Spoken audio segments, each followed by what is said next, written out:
गुरु अमरदास जी की उचारण की हुई है राग सूही विच। सूही राग की इस वार का पाठ दर्पण पोथी जो 5 नंबर है, इहदा पन्ना दर्पण पोथी का 638 है। जिन्हां कोल शब्दार्थ पोथी है वो गुरु ग्रंथ साहब जी का 785 अंक प्रकाश कर लैण जी। जिन्हां कोल 22-12 पोथी है वो लड़ीवार ही अगली बार उत्थे पाठ आ रहा 299 अंक के उत्ते नाल ही जारी रहेगा। सो आओ आपां इस अगलेरी वार दे नाल जुड़न का यतन करते हैं। ये गुरु ग्रंथ साहब जी की 12वीं वार है। 12वीं वार ये शुरू होने जा रही है और गुरु अमरदास जी की ये उचारण की हुई वार है। तो जे आप याद रखिया होगा जी तो गुरु अमरदास जी की वार एक पहला भी आप पढ़ चुके हैं, याद है जी?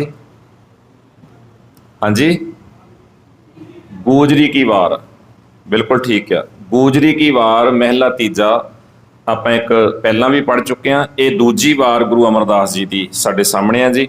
सो आओ आप पाठ वाल ध्यान देने का यतन करते हैं। इस वार दियां भी कुल 20 पौड़ियां ने। हाँ जी। एक ओंकार सतगुर प्रसाद वार सूही की सलोका नाल महला तीजा। सलोक महला तीजा सुख है वेस दुभागनी पार फिर रावण जाए फिर छोटे आकर अपने मोही दूजै पाए। इस वार दे विच गुरु अमरदास जी ने तुसी दर्शन करते रहोगे। सलोकां दे विच खास करके एक तो आप राग वेख रहे हैं, सूही राग है, सूही राग का नाम है।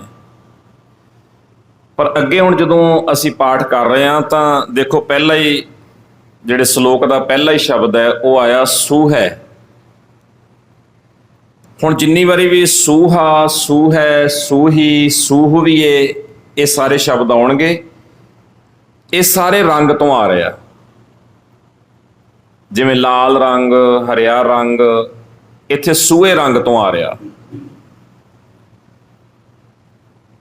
पर सूहे रंग नूं जदों इत्थे असीं पढ़ांगे तो इन्ना जरूर नाल नाल अपने आप ही चेता रखना पएगा। सूहे रंग का अर्थ है माया का रंग। सूहा रंग कसुंबे का आ, कसुंबा एक फुल आ, तो सूहे रंग का मतलब आ माया का रंग। जदों मजीठ का रंग शब्द आवे, मजीठ रंग, ते मजीठ एक किसी पौधे की जड़ है, एक पौधा आ।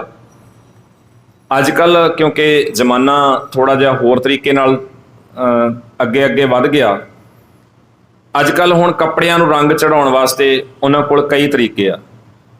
पर पुराना एक समा सीगा जदों कपड़े नूं किसी नूं पक्का रंग चढ़ना सी तां ओह जिहड़ी जड़ आ, बूटा आ, ओह जिहड़ा पौधा आ, उन्होंने पानी विच रिन्निया जांदा सी। उस जिहड़े पानी च उसनूं रिन्निया गया, उबालिया गया, उहदे विच रंग पा के फिर कपड़े नूं चाढ़िया जांदा सी। तो ये मन्निया जांदा सी कि उस जड़ दा जिहड़ा जदों उहनूं उबाला दिता जांदा आ पानी दे विच, तां उहदे विचों जो भी रस पानी दे विच मिलदा आ उहदे नाल ओह रंग पक्का हुंदा सी। तो जदों सूहा रंग आवे इहदा अर्थ है माया का रंग, कसुंबे का रंग आवे इहदा मतलब है माया का रंग, जदों मजीठ का रंग आवे तो इहदा अर्थ है नाम का रंग, पक्का रंग। तो ये कुछ इदां दे प्रतीक सानू जिहड़े मिलते रहणगे इस वार विच। जदों भी सूहा, सूह है, सूही, सूहवीए ये अखर आउणगे, इहदा अर्थ है माया का रंग। सूहवीए हे माया दे रंग विच रंगीए होइए भैणे जी विस्तरीए। तो इन्हों इस तरीके नाल देखना पेगा। राग सूही वो राग का नाम है, लेकिन जदों इत्थे अगे पाठ विच सूहा सूही आएगा, इहदा अर्थ है सूहा रंग भाव माया का रंग। ਸੋ ਇਹ ਨਾਲ ਯਾਦ ਰੱਖਣਾ ਜੀ। ਹਾਂਜੀ। ਮਿੱਠਾ ਕਰਕੇ ਖਾਇਆ ਬਹੁ ਸਾਧੂ ਵਧਿਆ ਰੋਗ, ਸ਼ੁੱਧ ਪਧਾਰ ਹਰ ਛੋਡਿਆ ਫਿਰ ਲੱਗਾ ਜਾਏ ਵਿਜੋਗ। ਗੁਰਮੁਖ ਹੋਵੈ ਸੋ ਪਲਟਿਆ ਹਰ ਰਾਖੀ ਸਾਜ ਸ਼ਿੰਗਾਰ, ਸਹਿਜ ਸੱਚ ਫਿਰ ਰਾਵਿਆ ਹਰ ਨਾਮ ਔਰ ਧਾਰ। ਆਗਿਆਕਾਰੀ ਸਦਾ ਸੁਭਾਗਣ ਆਪ ਮੇਰੀ ਕਰਤਾਰ, ਨਾਨਕ ਫਿਰ ਪਾਇਆ ਹਰ ਸਾਚਾ ਸਦਾ ਸੁਭਾਗਣ ਨਾਲ। ਮਹਿਲਾ ਤੀਜਾ। ਸੋ ਭਵੀਏ ਨਿਮਾਣੀਏ ਸੋ ਸ਼ਬ ਸਦਾ ਸਮਾਲ, ਨਾਨਕ ਜਨਮ ਸਵਾਰੈ ਆਪਣਾ ਕੁਲ ਕੀ ਛੁੱਟੀ ਨਾਲ। ਪੌੜੀ। ਆਪੇ ਤਖਤ ਰਚਾਇਓਨ ਆਕਾਸ਼ ਪਾਤਾਲ, ਹੁਕਮੇ ਧਰਤੀ ਸਾਜੀਅਨ ਸੱਚੀ ਧਰਮਸ਼ਾਲਾ। ਆਪ ਉਪਾਇ ਖਪਾਇੰਦਾ ਸੱਚੇ ਦੀਨ ਦਇਆਲਾ, ਸਭਨਾ ਰਿਜ਼ਕ ਸਮਾਹਿੰਦਾ ਤੇਰਾ ਹੁਕਮ ਨਿਰਾਲਾ। ਆਪੇ ਆਪ ਵਰਤਦਾ ਆਪੇ ਪ੍ਰਤਪਾਲਾ, ਸ਼ਲੋਕ ਮਹਿਲਾ ਤੀਜਾ। ਸੁਭਗਤਾਂ ਸੁਭਾਗਣੀ ਜਾਂ ਮਨ ਲੈ ਸਚ ਨਾਮ, ਸਤਿਗੁਰ ਆਪਣਾ ਮਨਾਏ ਲੈ ਰੂਪ ਚੜੇ ਤਾਂ ਅਗਲਾ ਦੂਜਾ ਨਾਹੀ ਖਾਉ। ਐਸਾ ਸ਼ਿੰਗਾਰ ਬਣਾਏ ਤੂੰ ਮੇਰਾ ਕਦੇ ਨਾ ਹੋਵੇ, ਕਹਿਨ ਸਲਾਗੈ ਭਾਉ। ਨਾਨਕ ਸੁਹਾਗਣ ਕਾ ਕਿਆ ਚਿੰਨ ਹੈ, ਅੰਦਰ ਸੱਚ ਮੁਖ ਉਜਲਾ ਖਸਮੈ ਮਾਹਿ ਸਮਾਏ। ਮਹਿਲਾ ਤੀਜਾ। ਹਾਂਜੀ। ਸੁਹਾਗਣ ਕਾ ਕਿਆ ਚਿਹਨ ਹੈ, ਅੱਧੀ ਲਾਈਨ ਵਿੱਚ ਸਵਾਲ ਔਰ ਨਾਲ ਹੀ ਅੱਧੀ ਲਾਈਨ ਵਿੱਚ ਜਵਾਬ ਵੀ ਆਇਆ। ਅੰਦਰ ਸੱਚ ਮੁਖ ਉਜਲਾ ਖਸਮੈ ਮਾਹਿ ਸਮਾਏ। ਅੱਧੀ ਲਾਈਨ ਵਿੱਚ ਸਵਾਲ, ਅੱਧੀ ਵਿੱਚ ਨਾਲ ਹੀ ਉੱਤਰ। ਸੁਹਾਗਣ ਦਾ ਚਿੰਨ੍ਹ, ਸੁਹਾਗਣ ਦੀ ਪਛਾਣ ਕੀ ਹੈ, ਨਾਲ ਹੀ ਅੱਧੀ ਲਾਈਨ ਵਿੱਚ ਉਹਨਾਂ ਨੇ ਸਤਿਗੁਰੂ ਜੀ ਨੇ ਉੱਤਰ ਵੀ ਦੇ ਦਿੱਤਾ। ਹਾਂਜੀ। ਮਹਿਲਾ ਤੀਜਾ। ਲੋਕਾ ਵੇ ਹਉ ਸੁਭਵੀ ਸੁਹਾ ਵੇਸ ਕਰੀ, ਵੇਸੀ ਸ਼ਾਹ ਨਾ ਪਾਈਐ ਕਰ ਕਰ ਵੇਸ ਰਹੀ। ਵਾਹ ਵਾਹ। ਨਾਨਕ ਤਿਨੀ ਸ਼ਬ ਪਾਇਆ ਜਿਨੀ ਗੁਰ ਕੀ ਸਿੱਖ ਸੁਣੀ, ਜੋ ਤਿਸ ਭਾਵੈ ਸੋ ਥੀਐ ਇਨ ਬਿਦ ਕੰਤ ਮਿਲੀ। ਪੌੜੀ। ਹੁਕਮੀ ਸ੍ਰੇਸ਼ਟ ਸਾਜੀਅਨ ਭਉ ਭੇਤ ਸੰਸਾਰਾ, ਤੇਰਾ ਹੁਕਮ ਨਾ ਜਾਪੀ ਕੇਕੜਾ ਸੱਚੇ ਅਲਖ ਅਪਾਰਾ। ਇਕ ਨਾਨੋ ਤੂੰ ਮੇਲ ਲੈ ਗੁਰ ਸ਼ਬਦ ਵਿਚਾਰਾ, ਸੱਚ ਰਤੇ ਸੇ ਨਿਰਮਲੇ ਹਉਮੈ ਤਜ ਵਿਕਾਰਾ। ਜਿਸ ਤੂੰ ਮਿਲੈ ਸੋ ਤੁਧ ਮਿਲੈ ਸੋਈ ਸਚਿਆਰਾ। ਸ਼ਲੋਕ ਮਹਿਲਾ ਤੀਜਾ। ਸੁਹਵੀਏ ਸੁਹਾ ਸਭ ਸੰਸਾਰ ਹੈ, ਜਿਨ ਦੁਰਮਤ ਦੂਜਾ ਭਾਉ। ਇਨਮੈ ਝੂਠ ਸਭ ਬਿਨ ਸਜਾਏ, ਜਿਉ ਟਿਕੈ ਨ ਬਿਰਖ ਕੀ ਛਾਉ। ਗੁਰਮੁਖ ਲਾਲੋ ਲਾਲ ਹੈ, ਜਿਉ ਰੰਗ ਮਜੀਠ ਸਚੜਾ। ਉਲਟੀ ਸ਼ਕਤ ਸ਼ਿਵੈ ਕਰ ਆਈ, ਮਨ ਵਸਿਆ ਫਿਰ ਅੰਮ੍ਰਿਤ ਨਾਉ। ਨਾਨਕ ਬਲਿਹਾਰੀ ਗੁਰ ਆਪਣੇ, ਜਿਤ ਮਿਲਿਆ ਹਰ ਗੁਣ ਗਾਓ। ਮਹਿਲਾ ਤੀਜਾ। ਸੂਹਾ ਰੰਗ ਵਿਕਾਰ ਹੈ ਕੰਤ ਨ ਪਾਇਆ ਜਾਏ, ਇਸ ਲਹਿੰਦੇ ਬਿਲਾਮ ਨਾ ਹੋ ਗਈ ਰਾਤ ਬੈਠੀ ਦੂਜੈ ਭਾਏ। ਵਾਹ। ਮੁੰਦ ਇਆਣੀ ਦੁਮਣੀ ਸੂਹੈ ਵੇਸ ਲੁਭਾਏ, ਸ਼ਬਦ ਸੱਚੈ ਰੰਗ ਲਾਲ ਕਰ ਪੈ ਭਾਏ ਸ਼ਿੰਗਾਰ ਬਣਾਏ। ਰੰਗ ਲਾਲ ਕਰ, ਰੰਗ ਲਾਲ ਕਰ ਦਾ ਅਰਥ ਵੀ ਇਹਦਾ ਮਤਲਬ ਲਾਲ ਰੰਗ ਨਹੀਂ ਹੈ। ਰੰਗ ਲਾਲ ਕਰ ਦਾ ਅਰਥ ਹੈ ਗੂੜਾ ਨਾਮ ਰੰਗ ਕਰ। ਲਾਲ ਰੰਗ ਗੂੜਾ ਰੰਗ, ਤਾਂ ਨਾਮ ਨਾਲ ਉਹਨੂੰ ਉਪਮਾ ਦਿੱਤੀ ਜਾ ਰਹੀ ਆ। ਔਰ ਇਹ ਮੈਂ ਪਹਿਲਾਂ ਵੀ ਜਿਵੇਂ ਕਿਹਾ ਕਿ ਵਾਰ-ਵਾਰ ਤੁਹਾਨੂੰ ਇਹ ਪਾਠ ਸਾਹਮਣੇ ਆਉਂਦਾ ਰਹੇਗਾ। ਵਾਰ-ਵਾਰ ਜਦੋਂ ਵੀ ਇਹ ਪਾਠ ਆਏਗਾ ਉਹ ਸਾਨੂੰ ਨਾਲ ਭਾਵ ਉਹਦਾ ਯਾਦ ਰਹਿਣਾ ਚਾਹੀਦਾ ਕਿ ਸਤਿਗੁਰੂ ਜੀ, ਕਿਉਂਕਿ ਕਈ ਵਾਰ ਕੀ ਹੁੰਦਾ ਹੈ ਕਿ ਅਸੀਂ ਪਾਠ ਕਰਦੇ ਹਾਂ, ਜਦੋਂ ਪਾਠ ਦੇ ਭਾਵ ਨੂੰ ਨਹੀਂ ਸਮਝਦੇ ਤੇ ਦੁਨਿਆਵੀ ਪੱਧਰ ਤੇ ਸਮਾਜ ਵਿੱਚ ਅਸੀਂ ਬੜੇ ਸਾਰੇ ਭਰਮ ਭੁਲੇਖਿਆਂ ਦਾ ਸ਼ਿਕਾਰ ਹੋ ਜਾਂਦੇ ਆ, ਜਾਂ ਦੂਜਿਆਂ ਨੂੰ ਕਰਨ ਲੱਗ ਜਾਂਦੇ ਆ ਔਰ ਰੰਗਾਂ ਦੇ ਉੱਤੇ ਲੜਨ ਲੱਗ ਜਾਂਦੇ ਆ। ਇਹ ਕੱਪੜਾ ਕਿਉਂ ਪਾਇਆ, ਇਹ ਪੱਗ ਕਿਉਂ ਬੱਧੀ। ਤੋ ਇਹਦਾ ਕੋਈ ਰੌਲਾ ਨਹੀਂ। ਕੋਈ ਵੀ ਕੱਪੜਾ, ਕੋਈ ਵੀ ਰੰਗ ਜਿਹਨੂੰ ਜੋ ਪਸੰਦ ਲੱਗਦਾ ਉਹ ਆਪਣੇ ਪਾ ਸਕਦਾ। ਹਾਂ, ਸੁਚੱਜੇ ਹੋਣ, ਇਹਦੇ 'ਚ ਕੋਈ ਸ਼ੱਕ ਨਹੀਂ। ਸੁਚੱਜੇ ਢੰਗ ਨਾਲ ਅਸੀਂ ਕੱਪੜੇ ਪਾਈਏ, ਪਹਿਨੀਏ, ਇਹ ਸਾਡੇ ਲਈ ਜ਼ਰੂਰੀ ਆ। ਲੇਕਿਨ ਰੰਗ ਜਿਹਨੂੰ ਜੋ ਪਸੰਦ ਆ ਕੋਈ ਪਾ ਸਕਦਾ, ਇਹਦੇ 'ਚ ਕੋਈ ਰੌਲਾ ਨਹੀਂ ਹੈ। ਤਾਂ ਗੁਰਮਤਿ ਨੇ ਇਦਾਂ ਦੀ ਕੋਈ ਵੀ ਕਿਸੇ ਵੀ ਥਾਂ ਤੇ ਪਾਬੰਦੀ ਜਿਹੜੀ ਆ ਉਹ ਸਾਡੇ ਵਾਸਤੇ ਤੈਅ ਨਹੀਂ ਕੀਤੀ, ਔਰ ਨਾ ਹੀ ਸਿੱਖ ਰਹਿਤ ਮਰਿਆਦਾ ਵਿੱਚ ਕੋਈ ਇਸ ਤਰ੍ਹਾਂ ਦਾ ਸਾਡੇ ਲਈ ਵਿਸ਼ੇਸ਼ ਜ਼ਿਕਰ ਆਉਂਦਾ ਹੈ। ਤਾਂ ਖਾਸ ਕਰਕੇ ਜਦੋਂ ਅਸੀਂ ਪਾਠ ਕਰ ਰਹੇ ਹਾਂ, ਸੂਹਾ ਰੰਗ, ਲਾਲ ਰੰਗ, ਪਿੱਛੇ ਆਪਾਂ ਹੁਣੇ ਪਾਠ ਕਰਦਿਆਂ ਵੇਖਿਆ ਮਜੀਠ ਰੰਗ ਦਾ ਜ਼ਿਕਰ ਵੀ ਆਇਆ, ਤਾਂ ਇਹ ਪ੍ਰਤੀਕਾਂ ਨੂੰ ਸਾਨੂੰ ਸਮਝਣ ਦੀ ਲੋੜ ਹੈ। ਮਜੀਠ ਰੰਗ ਨਾਮ ਦਾ ਰੰਗ ਹੈ, ਔਰ ਜਦੋਂ ਸੂਹਾ ਰੰਗ ਆ ਰਿਹਾ ਉਹ ਕਸੁੰਬੇ ਦਾ ਰੰਗ ਜਾਨੀ ਮਾਇਆ ਦਾ ਰੰਗ ਹੈ। ਉਹਨੂੰ ਵੇਖੋ ਤੁਸੀਂ, ਜਦੋਂ ਵੀ ਸੂਹਾ ਰੰਗ ਆ ਰਿਹਾ ਉਹਨੂੰ ਵਾਰ-ਵਾਰ ਨਕਾਰਿਆ ਜਾ ਰਿਹਾ, ਉਹਨੂੰ ਮਾੜਾ ਕਿਹਾ ਜਾ ਰਿਹਾ। ਸੂਹਾ ਰੰਗ ਜਿੱਥੇ ਲੱਗਾ ਉੱਥੇ ਕਿਹਾ ਜਾ ਰਿਹਾ ਕਿ ਇਸ ਸੂਹੇ ਰੰਗ ਨਾਲ ਤੇਰਾ ਪਰਮੇਸ਼ਰ ਨਾਲ ਜੋੜ ਨਹੀਂ ਬਣੇਗਾ। ਤੋ ਜਦੋਂ ਤੁਸੀਂ ਉਹਨੂੰ ਪਾਠ ਨੂੰ ਧਿਆਨ ਨਾਲ ਸਮਝਣ ਦੀ ਕੋਸ਼ਿਸ਼ ਕਰੋਗੇ, ਵੈਸੇ ਹੀ ਭਾਵ ਤੁਹਾਡਾ ਆਪਣੇ ਆਪ ਹੀ ਸਪਸ਼ਟ ਹੁੰਦਾ ਰਹੇਗਾ ਕਿ ਸੂਹਾ ਰੰਗ ਮਾਇਆ ਦਾ ਰੰਗ ਹੈ। ਮਾਇਆ ਦਾ ਰੰਗ ਲੱਗਾ ਹੋਏਗਾ ਜੀਵਨ 'ਚ ਤਾਂ ਰੱਬ ਨਾਲ ਸਾਂਝ, ਗੁਰੂ ਨਾਲ ਸਾਂਝ ਨਹੀਂ ਰਹੇਗੀ। ਮਜੀਠ ਦਾ ਰੰਗ ਲੱਗਾ ਹੋਏਗਾ ਤਾਂ ਜੀਵਨ ਸੁਚੱਜਾ ਰਹੇਗਾ। ਸੋ ਸਤਿਗੁਰੂ ਨੇ ਇਦਾਂ ਦੇ ਬੜੇ ਸਾਰੇ ਪ੍ਰਤੀਕ ਵਰਤੇ ਹੋਇਆ, ਸੋ ਧਿਆਨ ਦੇ ਕੇ ਰੱਖਣਾ ਜੀ। ਹਾਂਜੀ। ਸ਼ਬਦ ਸੱਚੈ ਰੰਗ ਲਾਲ ਕਰ, ਪੈ ਭਾਏ ਸ਼ਿੰਗਾਰ ਬਣਾਏ। ਨਾਨਕ ਸਦਾ ਸੁਭਾਗਣੀ, ਜੇ ਚੱਲਣ ਸਤਿਗੁਰ ਭਾਏ। ਪੌੜੀ ਆਪੇ ਆਪ ਪਾਇਨ, ਆਪ ਕੀਮਤ ਪਾਈ। ਤਿਸ ਦਾ ਅੰਤ ਨ ਜਾਪਈ, ਗੁਰ ਸ਼ਬਦ ਬੁਝਾਈ। ਮਾਇਆ ਮੋਹ ਗੁਬਾਰ ਹੈ, ਦੂਜੈ ਪਰਮਾਈ। ਮਨ ਮੁਖ ਠੌਰ ਨਾ ਪਾਇਨੀ, ਫਿਰ ਆਵੈ ਜਾਈ। ਜੋ ਤਿਸ ਭਾਵੈ ਸੋ ਕੀਐ, ਸਭ ਚੱਲੈ ਰਜ਼ਾਈ। ਸਲੋਕ ਮਹਿਲਾ ਤੀਜਾ। ਸੂਹੈ ਵੇਸ ਕਾਮਨ ਕੁਲਖਣੀ, ਜੋ ਪ੍ਰਭ ਛੋੜ ਪਰ ਪੁਰਖ ਧਰੇ ਪਿਆਰ। ਹੋਸ ਸ਼ੀਰ ਨਾ ਸੰਜਮ, ਸਦਾ ਝੂਠ ਬੋਲੇ। ਮਨ ਮੁਖ ਕਰਮ ਖੁਆਰ। ਜਿਸ ਪੂਰਬ ਹੋਵੈ ਲਿਖਿਆ, ਤਿਸ ਸਤਿਗੁਰ ਮਿਲੈ ਪਤਾਰ। ਸੂਹਾ ਵੇਸ ਸਭ ਉਤਾਰ ਧਰੇ, ਗਲ ਪਹਿਰੈ ਖਿਮਾ ਸ਼ਿੰਗਾਰ। ਪਈਐ ਸਭ ਰਹਿ ਬਹੁ ਸ਼ੋਭਾ ਪਾਏ, ਤਿਸ ਪੂਜ ਕਰੇ ਸਭ ਸੰਸਾਰ। ਹੋਰ ਲਾਈ ਕਿਸੈ ਦੀ ਨਾ ਰਲੈ, ਜਿਸ ਰਾਵੇ ਸਿਰਜਣਹਾਰ। ਨਾਨਕ ਗੁਰਮੁਖ ਸਦਾ ਸੁਭਾਗਣੀ, ਜਿਸ ਅਵਿਨਾਸ਼ੀ ਪੁਰਖ ਪ੍ਰਧਾਨ। ਮਹਿਲਾ ਪਹਿਲਾ।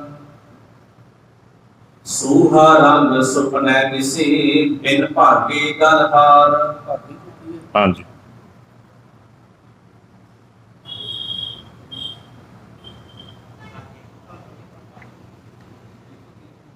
ਹਾਂਜੀ ਬੋਲੋ। ਸੂਹਾ ਰੰਗ ਸੁਪਨੈ ਨਿਸੀ, ਬਿਨ ਤਾਗੇ ਗਲ ਹਾਰ। ਸੱਚਾ ਰੰਗ ਮਜੀਠ ਕਾ, ਗੁਰਮੁਖ ਬ੍ਰਹਮ ਵਿਚਾਰ। ਨਾਨਕ ਪ੍ਰੇਮ ਮਹਾਰਸੀ, ਸਭ ਬੁਰਾਈਆਂ ਛਾਰ।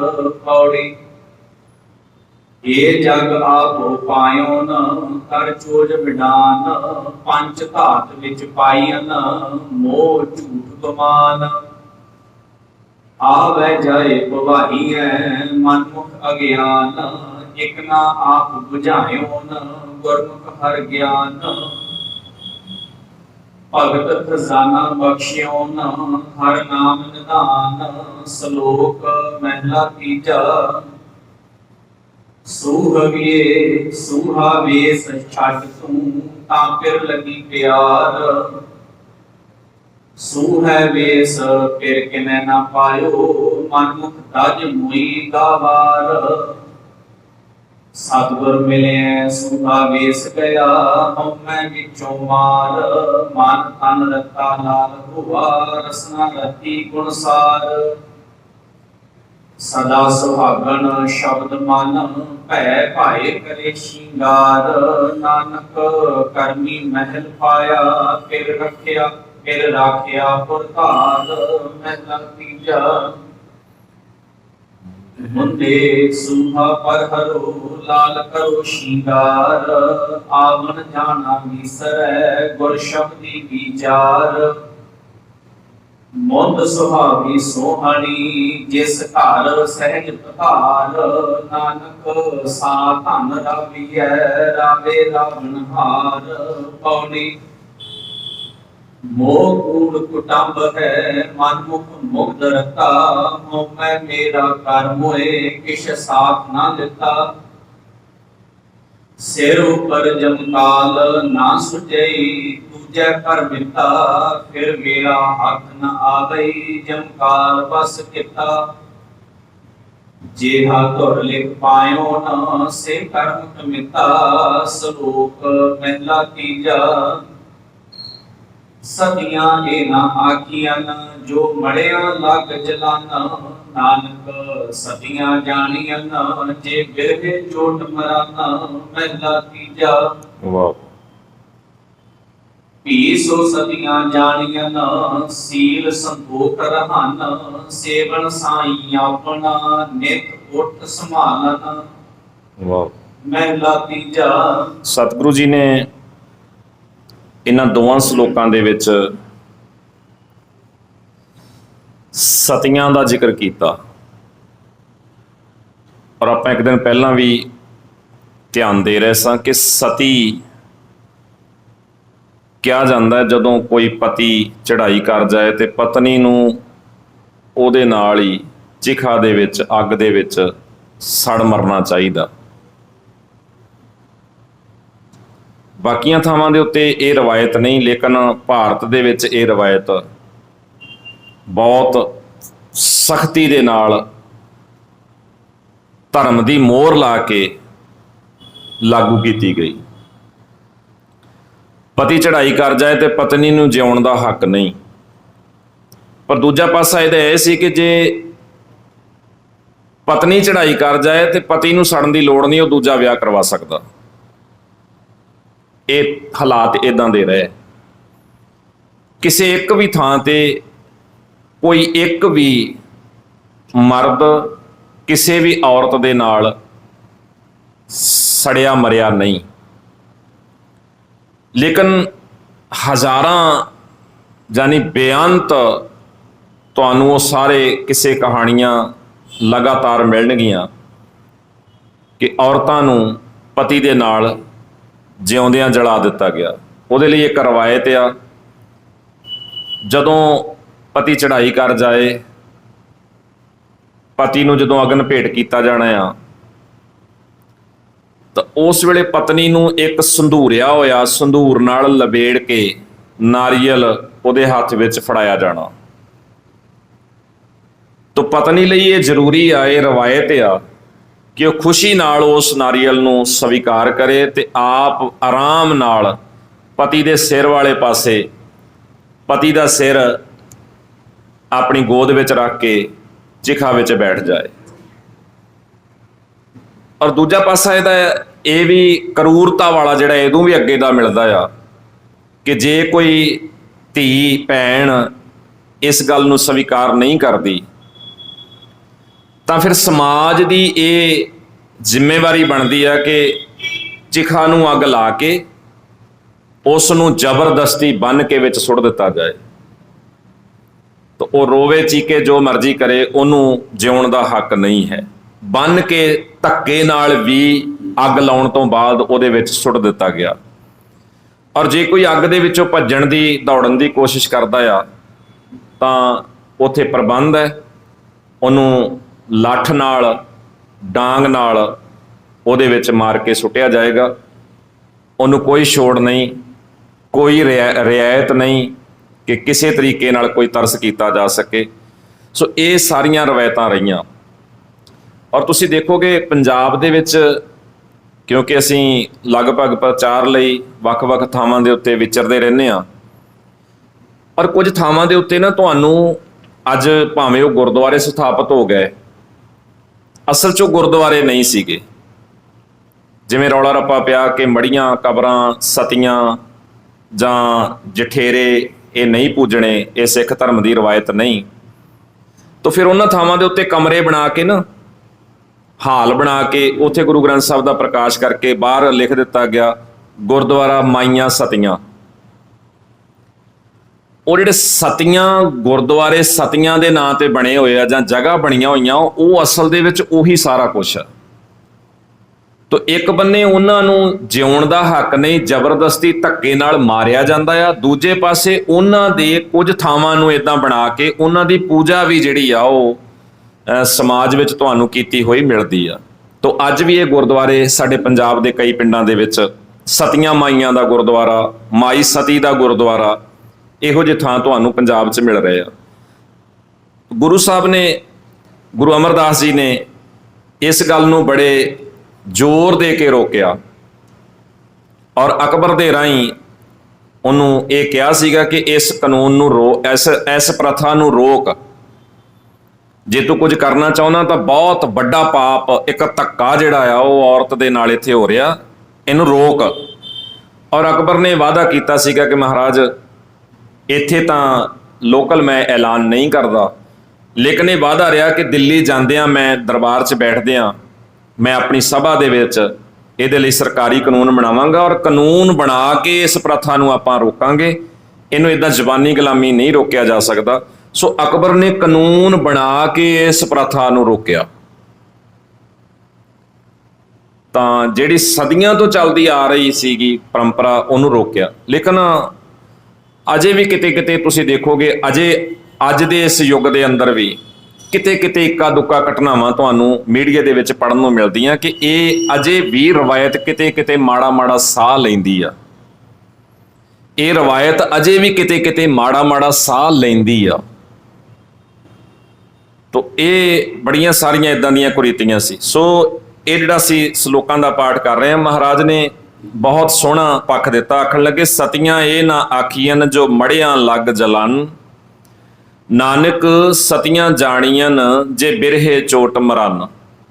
ਤਾਂ ਪ੍ਰੋਫੈਸਰ ਸਾਹਿਬ ਸਿੰਘ ਨੇ ਅਰਥ ਕਰਦਿਆਂ ਕਿਹਾ, ਉਹ ਇਸਤਰੀਆਂ ਸਤੀ ਹੋ ਗਈਆਂ ਨਹੀਂ ਆਖੀਆਂ ਜਾ ਸਕਦੀਆਂ ਜੋ ਪਤੀ ਦੀ ਲੋਥ ਦੇ ਨਾਲ ਸੜ ਮਰਦੀਆਂ। ਜਿਹੜੀਆਂ ਪਤੀ ਦੀ ਲੋਥ ਨਾਲ ਸੜ ਮਰਦੀਆਂ, ਇਹਨਾਂ ਨੂੰ ਸਤੀਆਂ ਨਹੀਂ ਆਖਿਆ ਜਾ ਸਕਦਾ। ਹੇ ਨਾਨਕ ਜੋ ਪਤੀ ਦੀ ਮੌਤ ਤੇ ਵਿਛੋੜੇ ਦੀ ਸੱਟ ਨਾਲ ਹੀ ਮਰ ਜਾਣ, ਉਹਨਾਂ ਨੂੰ ਸਤੀਆਂ ਸਮਝਣਾ ਚਾਹੀਦਾ ਹੈ। ਵਿਛੋੜੇ ਦੀ ਸੱਟ ਨਾਲ ਹੀ ਮਰ ਜਾਣ। ਮਹਿਲਾ ਤੀਜਾ, ਭੀਸੋ ਸਤੀਆਂ ਜਾਣੀਆਂ ਸੀਲ ਸੰਤੋਖ ਰਹਨ, ਸੇਵਨ ਸਾਈ ਆਪਣਾ ਨਿਤ ਉੱਠ ਸੰਭਾਲਨ। ਉਹਨਾਂ ਜਨਾਨੀਆਂ ਨੂੰ ਵੀ ਸਤੀਆਂ ਹੀ ਸਮਝਣਾ ਚਾਹੀਦਾ ਜੋ ਪਤੀਬ੍ਰਤ ਧਰਮ ਵਿੱਚ ਰਹਿੰਦੀਆਂ ਹਨ।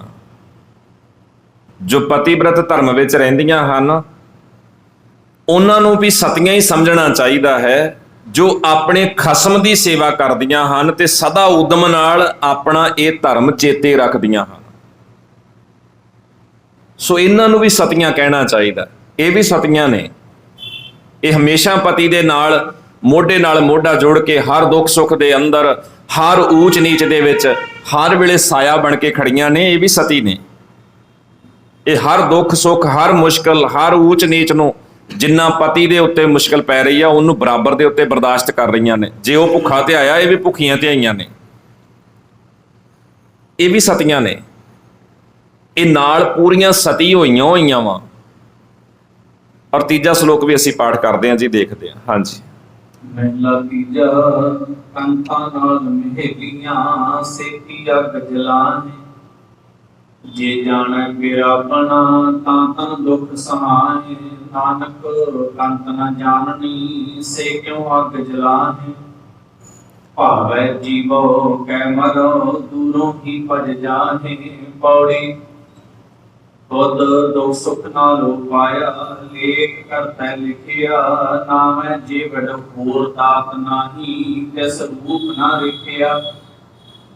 ਨਾਮ ਅਖੁੱਟ ਨਿਧਾਨ ਹੈ, ਗੁਰਮੁਖ ਮਨ ਵਸਿਆ।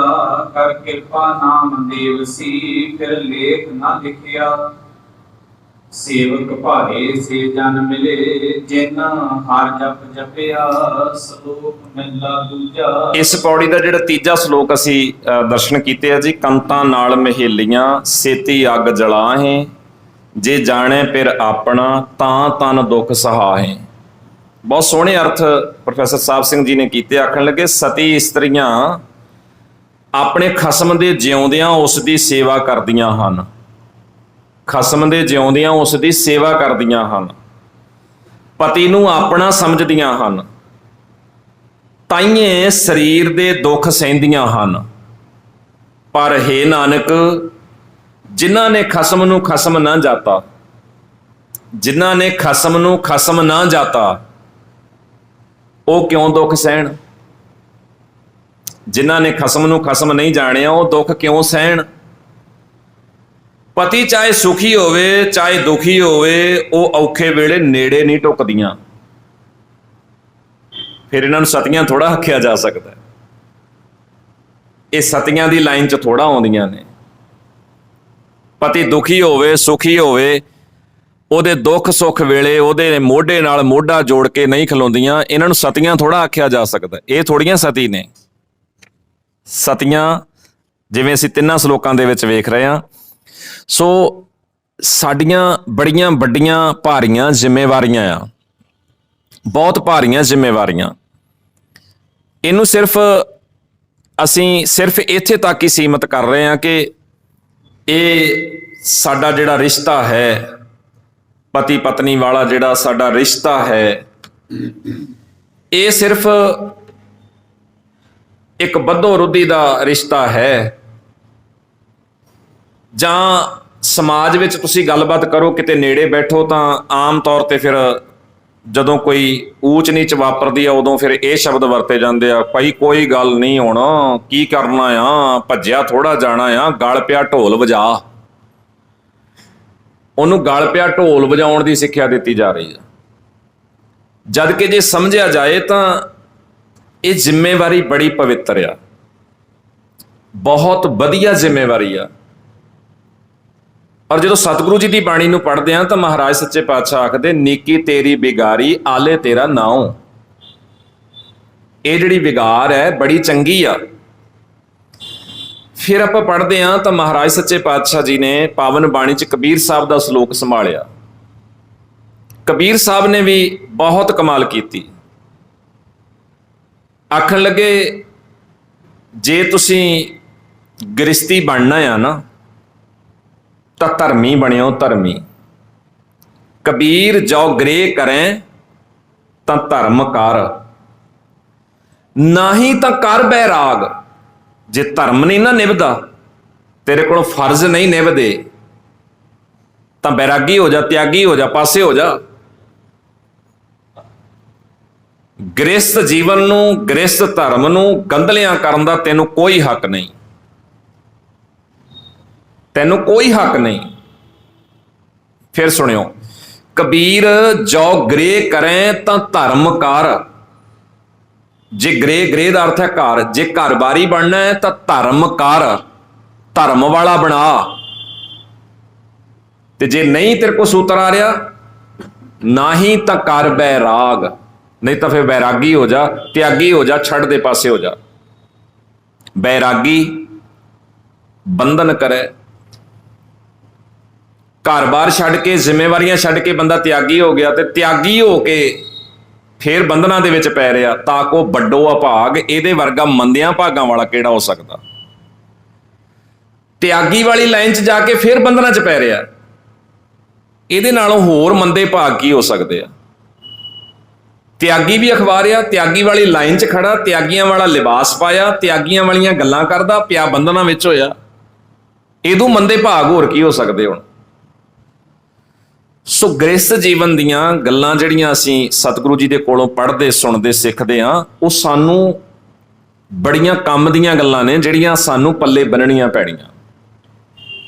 ਰੋਈਏ ਨਾ, ਚੀਕੀਏ ਨਾ, ਇੱਕ ਦੂਜੇ ਨੂੰ ਉਲਾਂਭੇ, ਗੁੱਸੇ ਗਿਲੇ ਨਾ ਦੇਈਏ, ਫਿਰ ਹੀ ਇਹਦਾ ਸਵਾਦ ਆਏਗਾ ਨਾ। ਨਾ ਤੇ ਵੇਖੋ ਅਸੀਂ ਇਹ ਰੱਖਿਆ ਆਨੰਦ ਕਾਰਜ, ਤਾਂ ਹੁਣ ਜੇ ਆਨੰਦ ਕਾਰਜ, ਇੱਕ ਉਹ ਜੋੜ ਮੇਲ, ਇੱਕ ਉਹ ਰਿਸ਼ਤਾ ਜਿਹਨੂੰ ਨਾਂ ਦਿੱਤਾ ਜਾ ਰਿਹਾ ਆਨੰਦ ਕਾਰਜ, ਤਾਂ 4 ਲਾਵਾਂ ਦਾ ਪਾਠ ਹੋ ਜਾਂਦਾ। ਖਿਮਾ ਕਰਿਓ ਸ਼ਬਦ ਵਰਤਨ ਲੱਗਾ, ਰੱਸੇ ਬੰਨ੍ਹ ਦਿੱਤੇ ਜਾਂਦੇ ਆ। ਕਦੀ ਕੋਈ ਕਿਸੇ ਨਾਲ ਖਹਿੰਦਾ, ਕੋਈ ਦੂਜਾ ਖਹਿੰਦਾ ਆ, ਉਹ ਸਾਰੀ ਉਮਰ ਚੰਗਿਆੜੇ ਨਿਕਲੀ ਜਾਂਦੇ ਆ। ਕਾਹਦਾ ਜੀਵਨ, ਕੀ ਹੈ, ਕੀ ਰਿਸ਼ਤਾ ਆ ਇਹ? ਇਹਨੂੰ ਰਿਸ਼ਤਾ ਥੋੜਾ ਆਖਿਆ ਜਾਂਦਾ, ਇਹਨੂੰ ਜੀਣਾ ਥੋੜਾ ਆਖਿਆ ਜਾ ਰਿਹਾ ਹੈ। ਜ਼ਿੰਮੇਵਾਰੀ ਨੂੰ ਸੰਭਾਲੀਏ, ਜ਼ਿੰਮੇਵਾਰੀ ਨੂੰ ਚੁੱਕੀਏ, ਫਿਰ ਹੀ ਗੱਲ ਬਣੇਗੀ ਨਾ। ਸੋ ਸਾਨੂੰ ਆਪਣੀਆਂ ਜ਼ਿੰਮੇਵਾਰੀਆਂ ਸੰਭਾਲਣ ਲਈ ਪਹਿਲੀ ਗੱਲ ਤਾਂ ਸਾਨੂੰ ਜਿਵੇਂ ਪਤੀ ਪਤਨੀਆਂ ਦੋਵਾਂ ਨੂੰ, ਇਹ ਨਹੀਂ ਕਿ ਇਕੱਲੀ ਪਤਨੀ ਵਾਸਤੇ ਹੀ ਗੁਰੂ ਸਾਹਿਬ ਨੇ ਸਿੱਖਿਆ ਦਿੱਤੀ ਆ ਕਿ ਤੂੰ ਆ ਚੀਜ਼ਾਂ ਚੇਤੇ ਰੱਖੀ, ਨਿਵਣ ਸੁਅੱਖਰ ਖਾਵਣ ਗੁਣ ਜੇਬਾ ਮਣੀਆਂ ਮੰਤ, ਇਹ 3 ਭੈਣੇ ਵੇਸ ਕਰ ਤਾਂ ਵਸਿਆ ਵੀ ਕੰਤ। ਇਕੱਲਾ ਭੈਣ ਲਈ, ਬੀਬੀ ਲਈ ਥੋੜਾ ਸਾਰਾ ਉਪਦੇਸ਼ ਹੈ, ਇਹ ਓਨੀਆਂ ਹੀ ਗੱਲਾਂ ਮਰਦ ਲਈ ਵੀ ਹੈ, ਓਨੀਆਂ ਗੱਲਾਂ ਵੀਰ ਲਈ ਵੀ ਆ। ਇਹ ਥੋੜਾ ਕਿ ਨਿਮਣ ਸੋ ਅੱਖਰ, ਨਿਮਰਤਾ ਦਾ ਅੱਖਰ, ਨਿਮਰਤਾ ਵਾਲਾ ਗੁਣ ਭੈਣੇ ਧਾਰਨ ਕਰ ਲਾ। ਖਾਵਣ ਗੁਣ, ਖਿਮਾ ਕਰਨਾ, ਇਹਨੂੰ ਗੁਣ ਨੂੰ ਧਾਰਨ ਕਰ ਲਾ। ਜ਼ੁਬਾਨ ਤੇ ਮਿਠਾਸ ਲਿਆ, ਤੇ ਇਹ ਭਾਊ ਸਾਹਿਬ ਇਹਦੇ ਤੋਂ ਪਾਸੇ ਰਹਿਣ ਨਾ। ਨਿਮਰਤਾ ਉਹਨੂੰ ਵੀ ਚਾਹੀਦੀ ਹੈ, ਓਨੀ ਉਹਨੂੰ ਵੀ ਰੱਖਣੀ ਪਏਗੀ। ਖਾਵਣ ਗੁਣ ਉਹਨੂੰ ਵੀ ਬਰਾਬਰ ਤੇ ਚਾਹੀਦਾ ਆ, ਨਿਮਰਤਾ ਉਹਨੂੰ ਵੀ ਬਰਾਬਰ ਤੇ ਚਾਹੀਦੀ ਆ, ਤਾਂ ਹੀ ਗੱਲ ਬਣੂਗੀ ਨਾ। ਗਲਤੀ ਇਕੱਲੇ ਬੰਦੇ ਕੋਲ ਹੁੰਦੀ ਆ? ਨਹੀਂ, ਭੈਣ ਕੋਲੋਂ ਵੀ ਹੋ ਸਕਦੀ ਆ। ਕੀ ਗਲਤੀ ਡੁੱਲਣ ਵਿਗੜਨ ਦੀ ਇਕੱਲਾ ਔਰਤ ਕੋਲੋਂ ਹੀ ਹੁੰਦੀ ਆ? ਨਹੀਂ, ਸਾਡੇ ਕੋਲੋਂ ਵੀ ਹੋ ਸਕਦੀ, ਕਿਸੇ ਮਰਦ ਕੋਲੋਂ ਵੀ ਹੋ ਸਕਦੀ ਆ। ਪਰ ਸਾਡੇ ਹਾਲਾਤ ਇਹ ਨੇ ਕਿ ਇੱਕ ਕੋਲੋਂ ਗਲਤੀ ਹੁੰਦੀ, ਸਾਨੂੰ ਇਹ ਲੱਗਦਾ ਕਿ ਬਸ ਜੋ ਹੋ ਗਿਆ, ਜਿੰਨਾ ਨੁਕਸਾਨ ਹੋ ਗਿਆ, ਇਹਨੇ ਕੀਤਾ, ਇਹਦੇ ਕੋਲੋਂ ਹੀ ਹੋ ਸਕਦਾ। ਉਹ ਸਾਡੇ ਕੋਲੋਂ ਵੀ ਹੋ ਸਕਦਾ। ਜੇ ਅਸੀਂ ਦੋਵੇਂ ਧਿਰਾਂ ਆਪਣੀ ਆਪਣੀ ਜ਼ਿੰਮੇਵਾਰੀ ਆਪਣੇ ਆਪਣੇ ਥਾਂ ਤੇ ਸੰਭਾਲਣ ਦੀ ਕੋਸ਼ਿਸ਼ ਕਰੀਏ ਤਾਂ ਕਦੀ ਵੀ ਇਹਦੇ ਰੌਲੇ ਦੇ ਵਿੱਚ ਅਸੀਂ ਨਹੀਂ ਆਵਾਂਗੇ। ਔਰ ਦੇਖਿਓ, ਜਦੋਂ ਗੁਰੂ ਅਮਰਦਾਸ ਸੱਚੇ ਪਾਤਸ਼ਾਹ ਜੀ ਨੇ ਇਸ ਗ੍ਰਸਥ ਜੀਵਨ ਦੀ ਗੱਲਬਾਤ ਆਪਣੇ ਪਾਵਨ ਬਾਣੀ ਦੇ ਰਾਹੀਂ ਸਾਡੇ ਸਾਹਮਣੇ ਰੱਖੀ ਹੈ ਨਾ, ਤਾਂ ਗੁਰੂ ਸਾਹਿਬ ਕਹਿੰਦੇ ਨੇ, ਏਕ ਜੋਤ ਦੋਏ ਮੂਰਤੀ ਧਨ ਪਿਰ ਕਹੀਐ ਸੋਏ। ਧਨ ਪਿਰ ਇਹ ਨਾ ਆਖੀਐ, ਇਹਨੂੰ ਪਤੀ ਪਤਨੀ ਨਹੀਂ ਆਖਿਆ ਜਾ ਸਕਦਾ। ਬਹਿਨ ਇਕੱਠੇ ਹੋ ਕੇ ਬਹਿ ਗਏ, ਇੱਕ ਛੱਤ ਥੱਲੇ ਬਹਿ ਗਏ, ਇਹਨਾਂ ਨੂੰ ਨਹੀਂ ਕਿਹਾ ਜਾ ਸਕਦਾ। ਇਹ ਪਤੀ ਪਤਨੀ ਥੋੜੀ ਹੈ। ਏਕ ਜੋਤ, ਤਾਂ ਹੁਣ ਇੱਕ ਜੋਤ ਕਿੱਦਾਂ ਹੋਵਾਂਗੇ? ਇੱਕ ਜੋਤ ਦਾ ਅਰਥ ਹੈ ਇੱਕ ਵਿਚਾਰ, ਇੱਕੋ ਜਿਹਾ ਸੋਚਣ ਢੰਗ। ਉਹ ਕਿੱਦਾਂ ਹੋਏਗਾ, ਕਿੱਥੋਂ ਹੋਏਗਾ? ਤੋ ਤੁਰਦਿਆਂ ਫਿਰਦਿਆਂ ਉਹ ਗਲੀਆਂ 'ਚ ਜਾਂ ਇਧਰੋਂ ਉਧਰੋਂ ਹੋਟਲਾਂ ਤੇ ਖਾਣਾ ਖਾਦਿਆਂ ਤੇ ਇੱਕ ਜੋਤ ਨਹੀਂ ਹੋ ਸਕਦੇ। ਉਹ ਇੱਕ ਜੋਤ ਹੋਣ ਲਈ ਸਾਨੂੰ ਗੁਰੂ ਗ੍ਰੰਥ ਸਾਹਿਬ ਦਾ ਹੀ ਓਟ ਆਸਰਾ ਲੈਣਾ ਪਏਗਾ। ਔਰ ਗੁਰੂ ਗ੍ਰੰਥ ਸਾਹਿਬ ਹੀ ਸਾਨੂੰ ਇੱਕ ਜੋਤ ਕਰਦੇ ਆ। ਗੁਰੂ ਗ੍ਰੰਥ ਸਾਹਿਬ ਹੀ ਸਾਨੂੰ ਇੱਕ ਜੋਤ ਕਰਦੇ ਆ। ਤੋ ਜੇ ਇੱਕ ਜੋਤ ਨਹੀਂ ਤਾਂ ਫਿਰ ਖਹਿਬਾਜੀ ਤਾਂ ਰਹੇਗੀ, ਫਿਰ ਇਹ ਆਨੰਦ ਕਾਰਜ ਨਹੀਂ ਆ, ਫਿਰ ਇਹ ਰੌਲਾ ਆ। ਔਰ ਇਹ ਰੌਲਾ ਜਿੱਧਰ ਨੂੰ ਵੀ ਧਿਆਨ ਮਾਰੋਗੇ ਤੁਹਾਨੂੰ ਦਿਖਾਈ ਦੇਗਾ। ਔਰ ਖਿਮਾ ਕਰਿਓ, ਅਖੀਰ ਤੇ ਮੈਂ ਬੇਨਤੀ ਕਰਦਾ ਕਿ ਅਸਲ 'ਚ ਨਾ ਜੀਣਾ ਆਉਂਦਾ ਨਾ ਰਹਿਣਾ ਆਉਂਦਾ। ਜੀਣਾ ਸਿੱਖ ਲਈਏ, ਰਹਿਣਾ ਸਿੱਖ ਲਈਏ, ਸਾਰੀਆਂ ਗੱਲਾਂ ਆਪੋ ਆਪਣੇ ਥਾਂ ਤੇ ਠੀਕ ਹੋ ਜਾਣਗੀਆਂ। ਜਿੰਨੀਆਂ ਗੱਲਾਂ ਸਤਿਗੁਰੂ ਜੀ ਦੀ ਬਾਣੀ ਵੇਖੋ ਕਹਿ ਰਹੀ ਆ, ਜੇ ਅਸੀਂ ਆਪਣੇ ਧੀਆਂ ਪੁੱਤਰਾਂ ਦੇ ਅੰਦਰ ਭਰੀਏ, ਉਹਨਾਂ ਨੂੰ ਸਹਿਜ ਸਹਿਜ ਸਿਖਾਈਏ, ਅਸੀਂ ਆਪ ਉਹਨਾਂ ਦੇ ਸਾਹਮਣੇ ਜੀਵੀਏ, ਸਾਡੇ 'ਚ ਸਹਿਜ ਵੀ ਹੋਵੇ, ਪਿਆਰ ਵੀ ਹੋਵੇ, ਇੱਕ ਦੂਜੇ ਨੂੰ ਬਰਦਾਸ਼ਤ ਵੀ ਕਰਨ ਦੀ ਗੱਲਬਾਤ ਹੋਵੇ, ਤਾਂ ਜਿਹੜਾ ਬੀਜ ਅੱਜ ਬੀਜ ਰਹੇ ਸਹਿਜੇ ਸਹਿਜੇ ਹੀ ਵੱਡਾ ਹੋਏਗਾ ਨਾ। 24-25 ਸਾਲ ਨਾ ਉਹਨੂੰ ਕੁਝ ਸਿਖਾਇਆ, ਨਾ ਸਮਝਾਇਆ, ਨਾ ਉਹਦੇ ਪੱਲੇ ਕੁਝ ਪਾਇਆ। 24-25 ਸਾਲਾਂ ਬਾਅਦ ਉਹਦਾ ਵਿਆਹ ਹੋਇਆ। ਹੁਣ ਭਾਈ ਸਾਹਿਬ ਦੇ ਸਾਹਮਣੇ ਬਿਠਾਇਆ, ਉਹ ਪੱਕਾ ਖੁੰਡ ਲਿਆ ਕੇ ਬਿਠਾਤਾ ਵੀ ਹੁਣ ਇਹਨੂੰ ਸਿੱਖਿਆ ਦਿਓ ਜੀ। ਹੁਣ ਇਹਨੂੰ ਕਾਹਦੀ ਸਿੱਖਿਆ ਦੇਣੀ ਆ? ਹੁਣ ਇਹਨੇ ਕਿਹੜੀ ਸਿੱਖਿਆ ਲੈਣੀ ਆ? ਉਹ 25 ਸਾਲ ਦਾ ਜੋ ਕੁਝ ਉਹਨੇ ਸਿੱਖ ਲਿਆ, ਜੋ ਕਰ ਲਿਆ, ਹੁਣ ਉਹ ਕੀ ਕਰੂਗਾ? ਤੇ ਉਹ ਜਿਹੜੇ 25 ਸਾਲ ਉਹਨੇ ਬਤੀਤ ਕੀਤੇ, ਜਿਹੜੀ ਉਮਰ, ਜਿਹੜੀਆਂ ਆਦਤਾਂ, ਜੋ ਔਗਣ ਗੁਣ ਜੋ ਉਹਨੇ 25 ਸਾਲਾਂ 'ਚ ਸਿੱਖ ਲਿਆ, ਉਹ ਹੁਣ 20 ਮਿੰਟਾਂ ਦੀ ਸਿੱਖਿਆ ਦੇ ਨਾਲ ਉਹ ਕਿਹੜੇ ਪਾਸੇ ਲੱਗ ਜਾਣਗੇ? 20 ਮਿੰਟਾਂ ਦੀ ਸਿੱਖਿਆ ਨਾਲ ਥੋੜਾ ਹੁਣ ਕੋਈ ਕਿਸੇ ਪਾਸੇ ਗੱਲ ਲੱਗ ਚੱਲੀ ਆ। ਤਾਂ ਜੇ ਵਿਆਹ ਵਾਲੀ ਸਿੱਖਿਆ ਦੀ ਗੱਲ ਕਰਨੀ ਆ ਤਾਂ ਵੈਸੇ ਜੇ ਸਤਿਗੁਰੂ ਜੀ ਦੇ ਉਪਦੇਸ਼ ਵੱਲ ਧਿਆਨ ਦਿੱਤਾ ਜਾਏ ਤੇ ਮਹਾਰਾਜ ਪਤਾ ਕੀ ਕਹਿੰਦੇ ਨੇ? ਬੱਚੇ ਨੂੰ ਸਿੱਖਿਆ ਕਿੱਥੋਂ ਸ਼ੁਰੂ ਕੀਤੀ ਜਾਏ? ਕਹਿੰਦੇ ਪਵਨ ਆਰੰਭ ਸਤਿਗੁਰ ਮਤ ਵੇਲਾ। ਪਵਨ ਆਰੰਭ, ਜਿੱਥੋਂ ਸਾਹ ਸ਼ੁਰੂ ਹੋਇਆ। ਤੇ ਸਾਹ ਕਿੱਥੋਂ ਸ਼ੁਰੂ ਹੋਇਆ? ਸਾਹ ਕਿੱਥੋਂ ਸ਼ੁਰੂ ਹੋਇਆ? ਜਨਮ ਸਮੇਂ? ਜਨਮ ਲੈਂਦਿਆਂ ਪਹਿਲਾ ਸਾਹ ਲਿਆ? ਨਹੀਂ,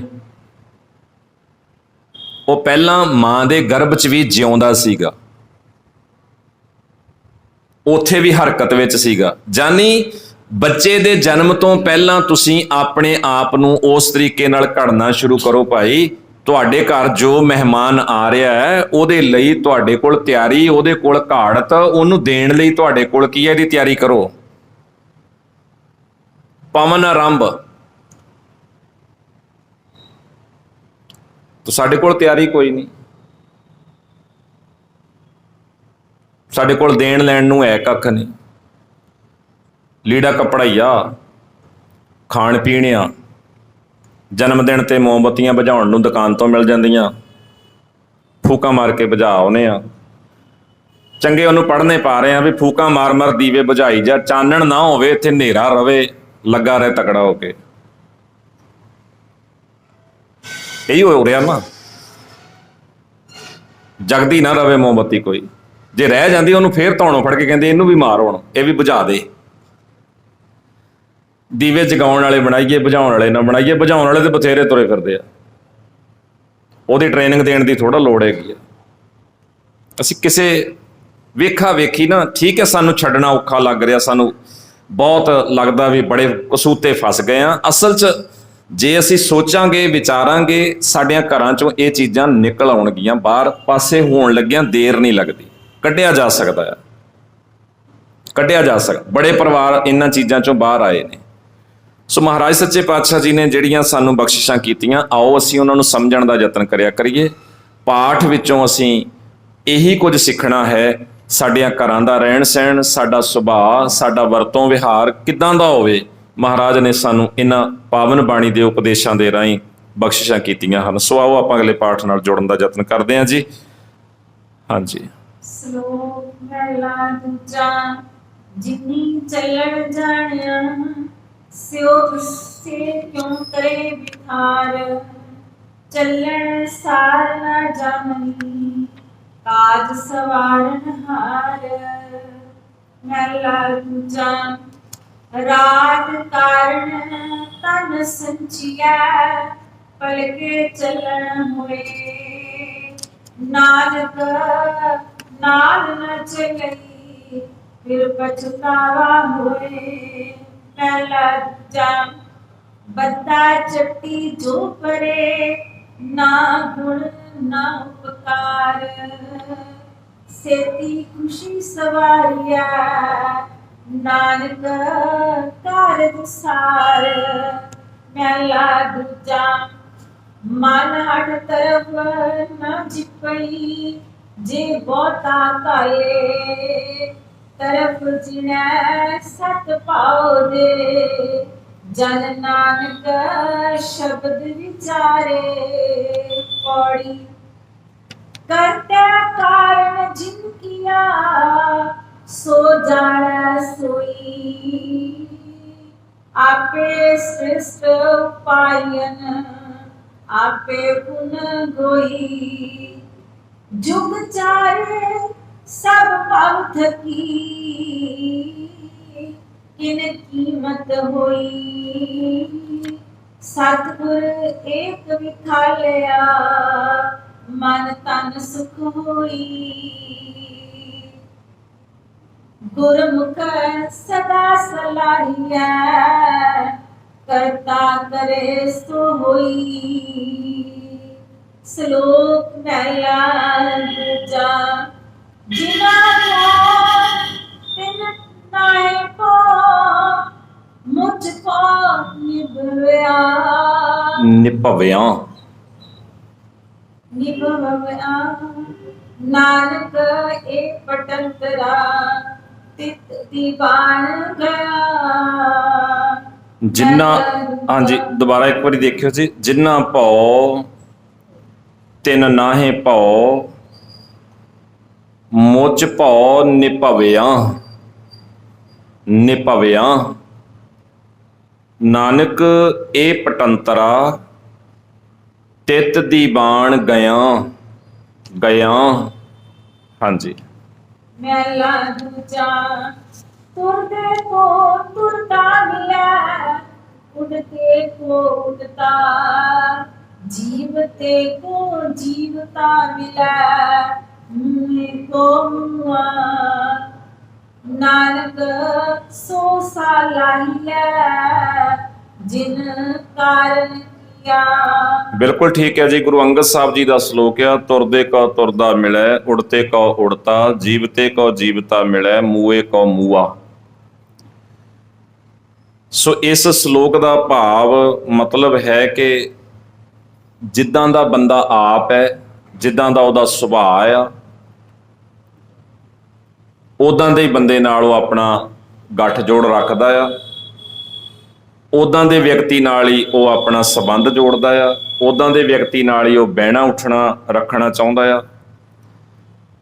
ਜਿਹੜਾ ਜੋ ਸਾਡਾ ਸੁਭਾਅ ਆ, ਜਿੱਦਾਂ ਦੇ ਅਸੀਂ ਹਾਂ, ਜਿੱਦਾਂ ਦੀਆਂ ਸਾਡੀਆਂ ਆਦਤਾਂ ਆ, ਜਿੱਦਾਂ ਦੇ ਸਾਡੇ ਗੁਣ ਔਗਣ ਆ, ਉਹਦੇ ਤੋਂ ਉਲਟ ਅਸੀਂ ਜਦੋਂ ਕਿਸੇ ਬੰਦੇ ਨਾਲ ਬੈਠਾਂਗੇ ਤਾਂ ਉਹ ਨੋਕਾ ਟੋਕੀ ਕਰੇਗਾ। ਉਹ ਸਾਨੂੰ ਕਹੇਗਾ ਵੀ ਆਹ ਇੱਦਾਂ ਨਹੀਂ ਕਰਨਾ, ਇੱਦਾਂ ਨਹੀਂ ਬਹਿਣਾ, ਇੱਦਾਂ ਨਹੀਂ ਖਲੋਣਾ, ਆਹ ਨਹੀਂ ਬੋਲਣਾ, ਤਾਂ ਉਹ ਬਰਦਾਸ਼ਤ ਨਹੀਂ ਹੁੰਦਾ। ਇਸ ਕਰਕੇ ਹਰ ਹਾਲਤ ਵਿੱਚ ਉੱਥੇ ਘਿਰਿਆ ਜਾਂਦਾ ਜਿੱਥੇ ਕਿ ਸਾਡੀ ਸੋਚ, ਜਿੱਥੇ ਕਿ ਸਾਡਾ ਸੁਭਾਅ ਮੇਲ ਖਾਂਦਾ ਆ। ਸੋ ਸਤਿਗੁਰੂ ਕਹਿੰਦੇ ਤੁਰਦੇ ਕੋ ਤੁਰਦਾ ਮਿਲੇ। ਤੁਰਨ ਵਾਲੇ ਨੂੰ ਤੁਰਨ ਵਾਲਾ ਹੀ ਮਿਲ ਸਕਦਾ, ਉੱਡਣ ਵਾਲਾ ਤਾਂ ਨਹੀਂ ਮਿਲ ਸਕਦਾ। ਉੱਡਣ ਵਾਲੇ ਦਾ ਤੇ ਤੁਰਨ ਵਾਲੇ ਦਾ ਆਪਸ ਵਿੱਚ ਕੀ ਸੰਬੰਧ ਆ? ਉੱਡਣ ਵਾਲੇ ਨਾਲ ਉੱਡਣ ਵਾਲਾ ਮਿਲ ਸਕਦਾ, ਉਹਦੇ ਨਾਲ ਤੁਰਨ ਵਾਲਾ ਨਹੀਂ ਮਿਲ ਸਕਦਾ। ਜੀਵਤੇ ਕੋ ਜੀਵਤਾ ਮਿਲੇ, ਜਿਉਂਦੇ ਨੂੰ ਜਿਉਂਦਾ ਮਿਲਦਾ ਨਾ।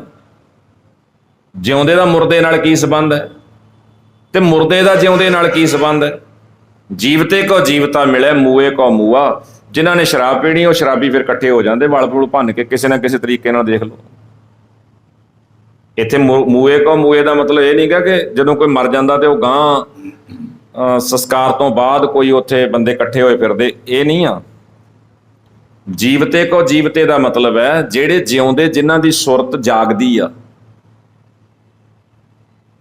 ਉਹ ਚੰਗੇ ਕੰਮ ਲਈ, ਚੰਗੇ ਵਿਹਾਰ ਲਈ, ਚੰਗੇ ਕਿਸੇ ਸੁਚਾਰੂ ਕਾਰਜ ਲਈ ਇਕੱਠੇ ਹੋ ਜਾਣਗੇ। ਮੂਏ ਕੋ ਮੂਆ, ਜਿਹੜੇ ਮੁਰਦੇ ਆ ਉਹ ਜੂਆ ਖੇਡਣ ਲਈ ਇਕੱਠੇ ਹੋ ਜਾਣਗੇ, ਸ਼ਰਾਬ ਪੀਣ ਲਈ ਇਕੱਠੇ ਹੋ ਜਾਣਗੇ। ਉਹ ਲੱਭ ਲੈਂਦੇ, ਵੇਖ ਲਓ ਕਿਤੇ ਨਾ ਕਿਤੇ ਸੁੰਘ ਲੈਂਦੇ ਜਾ ਕੇ, ਆਪਣੇ ਆਪ ਹੀ ਸਾਰਾ ਕੁਝ ਸ਼ੁਰੂ ਹੋ ਜਾਂਦਾ। ਤਾਂ ਸਤਿਗੁਰੂ ਕਹਿੰਦੇ ਇਹ ਸੁਭਾਅ ਦੀ ਗੱਲ ਆ ਭਾਈ। ਜਿਹੜਾ ਬੰਦਾ ਜਿੱਦਾਂ ਦਾ ਹੈ ਉੱਦਾਂ ਦੇ ਉਹ ਗੱਠ ਜੋੜ 'ਚ, ਉੱਦਾਂ ਦੇ ਉਹ ਟੋਲੇ ਵਿੱਚ ਸ਼ਾਮਲ ਆਪਣੇ ਆਪ ਹੀ ਹੋ ਜਾਂਦਾ ਆ। ਸੋ ਧਿਆਨ ਰੱਖਣਾ ਜੀ, ਜੇ ਸਾਡਾ ਸੁਭਾਅ ਜਿਉਂਦਿਆਂ ਵਾਲਾ ਆ ਤਾਂ ਅਸੀਂ ਜਿਉਂਦਿਆਂ ਵਾਲੇ ਪਾਸੇ ਨੂੰ ਆਪਣਾ ਝੁਕਾਅ ਰੱਖਾਂਗੇ। ਸੋ ਕੋਸ਼ਿਸ਼ ਕਰਨੀ ਚਾਹੀਦੀ ਅਸੀਂ ਜਿਉਂਦੇ ਰਹੀਏ ਤਾਂ ਕਿ ਜਿਉਂਦਿਆਂ ਦੇ ਨਾਲ ਸਾਡਾ ਮੇਲ ਜੋਲ ਹੁੰਦਾ ਰਹੇ। ਹਾਂਜੀ।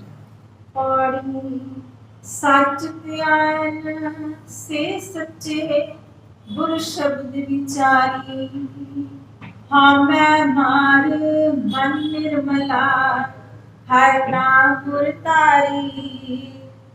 ਕੋਠੇ ਮੰਡਪ ਮਾੜੀਆਂ ਲੱਗ ਪਏ ਗਾਵਾਰੀ, ਜਿਨ ਕੀਏ ਤਿਸੇ ਨਾ ਜਾਣਨੀ ਮਨ ਮੁਖ ਗੁਬਾਰੀ। जिस बुझाए सो बुझसी सच्चिया क्या जंत विचारी। श्लोक पहला तीजा कावड़ तो श्रृंगार कर जा पहला कंत मनाए। मत से जै कंत नावई इवें बिठा जाए। कामण फिर मन मानिया तो बढ़िया श्रृंगार किया तो परवान है जान शातरे प्यार। पौ श्रृंगार तंबोल रस भोजन पाओ करे। तन मन सौंपे कंत को तो नानक भोग करे। पहला तीजा काजल फूल तंबोल रस ले तन किया श्रृंगार। काजल फूल तंबोल रस ले धन, धन ने लैके से जै कंत न आयो इवें पया विकार। मैला तीजा तन फिर ए नाखियन बैन इकट्ठे होए। एक जोत तोय मूर्ति तन फिर कहिया सोए। पौड़ी पै बिन भगत ना होई नाम न लगा प्यार। सतगुर में पौ उपजै पै पाए रंग सवार। तन मन रता रंग स्यों हमें तृष्णा मार। मन तन निर्मल अत सोना पेट्या कृष्ण मुरार। को पाओ सब दिसदा सो सच वरतै संसार। श्लोक पहला पहला वाह कसम तू वाह जिन रच रचना हम किए। सागर लहर समुंद सर वेल वर्ष बरा। आप खड़ो है आप कर आप ही न आपा। गुरमुख सेवा थाए पवै उन मन तत् कमा। मशक्कत लहो मजूरियां मांग मांग कसम दरा।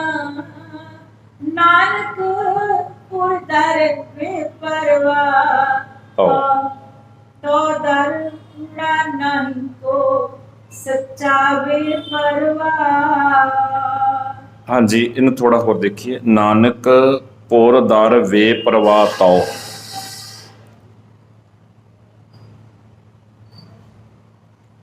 हाँ जी, मैला पहला उजल मोती सोने रत्ना नाल जुड़न।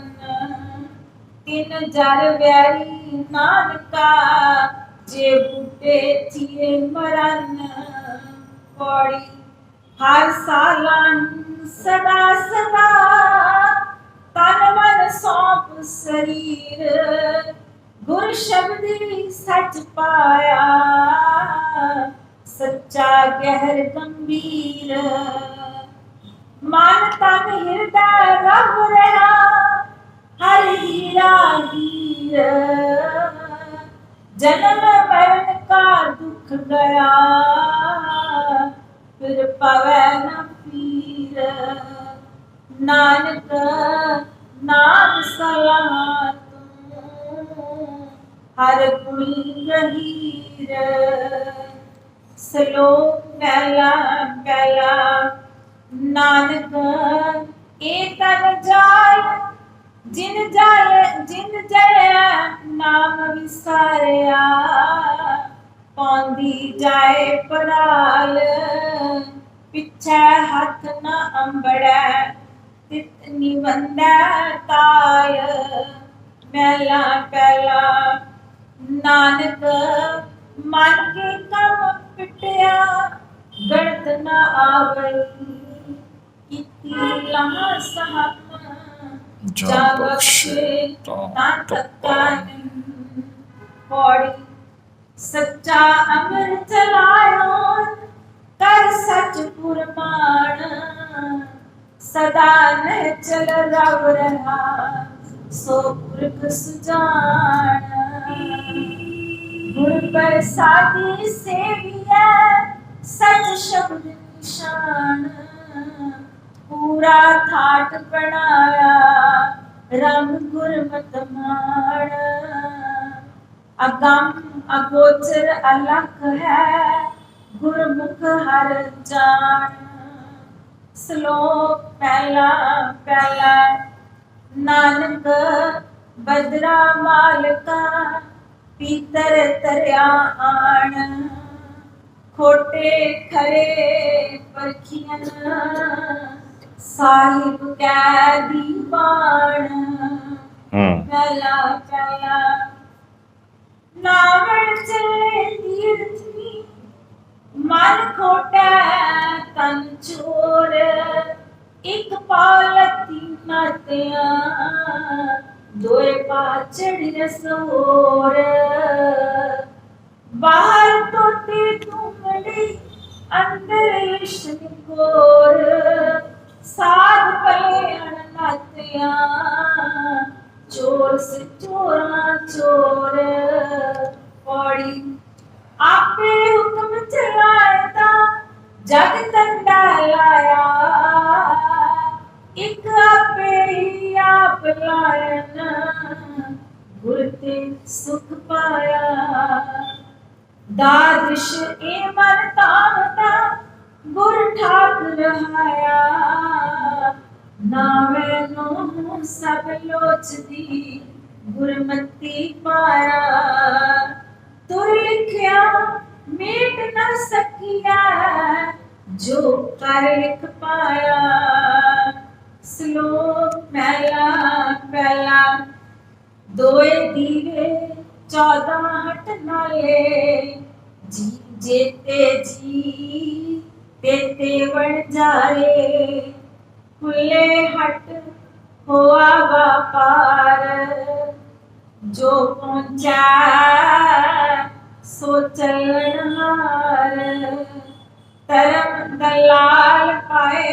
निशान नानक नाम लाहा परवान कर आए वजीवा धाई सच नाम की मिली वड्याई मैला पैला राखी होवन कारुना सो पिंदा से बन दे बग्गा तपैकड़ा कालियां काले मन अंधे अकल बाहर मूर्ख अंध ज्ञान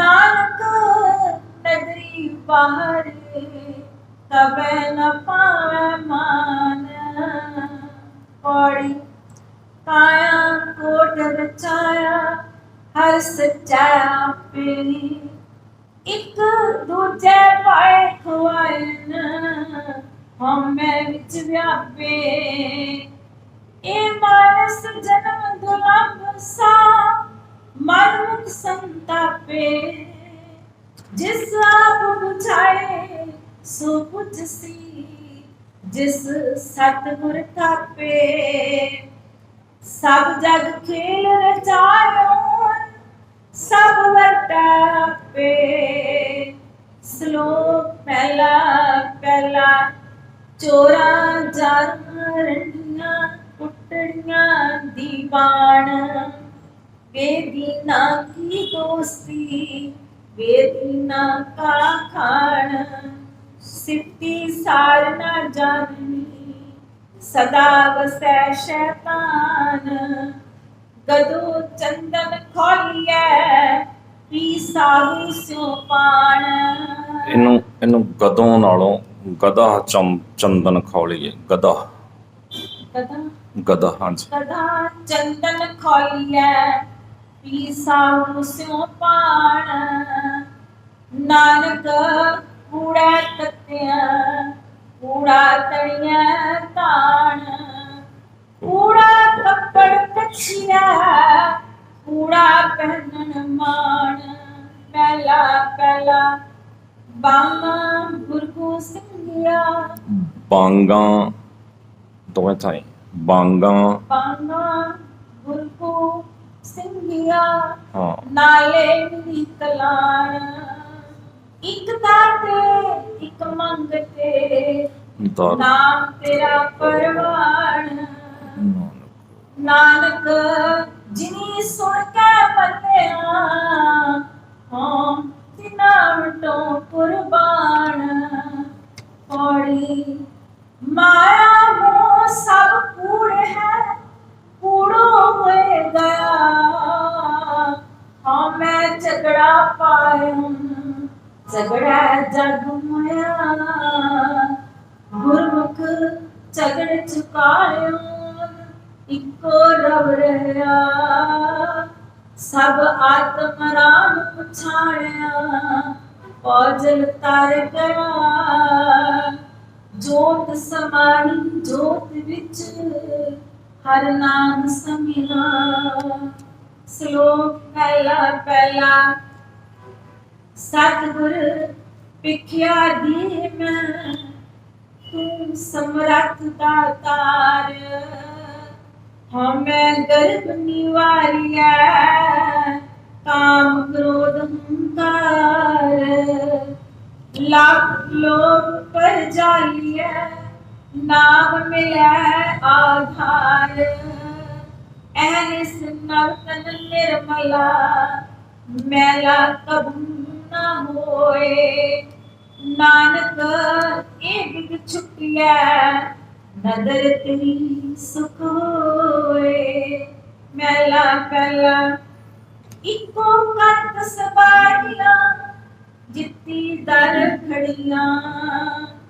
नानक कंतरतिया उठन बातड़िया मैला पहला सबे कंतरतिया मैं दुहागण कित मैं तनाव गणे तड़े खसम न फेरे चित मैला पहला हाँ बलिहारे तिनको सिफ्त जिना देवात सब राती सुहागनी एक मैं दुहागण रात पौड़ी दर मंगत जाचे दान हर दीजै कृपा कर गुरमुख मिलाए जन पावै नाम हर अनहद शब्द वसाए ज्योति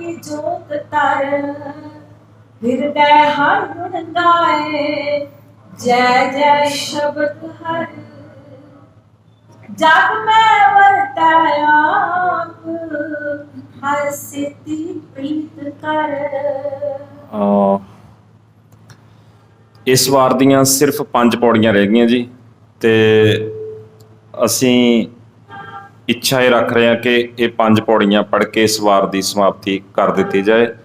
ਸੋ ਸਾਨੂੰ 7-8 ਮਿੰਟ ਹੋਰ ਚਾਹੀਦੇ ਆ, ਤੋ ਕਿਰਪਾ ਕਰਕੇ ਆਪ ਜੀ ਨੇ ਇਸੇ ਤਰ੍ਹਾਂ ਪਿਆਰ ਸਹਿਤ ਬੈਠੇ ਰਹਿਣਾ।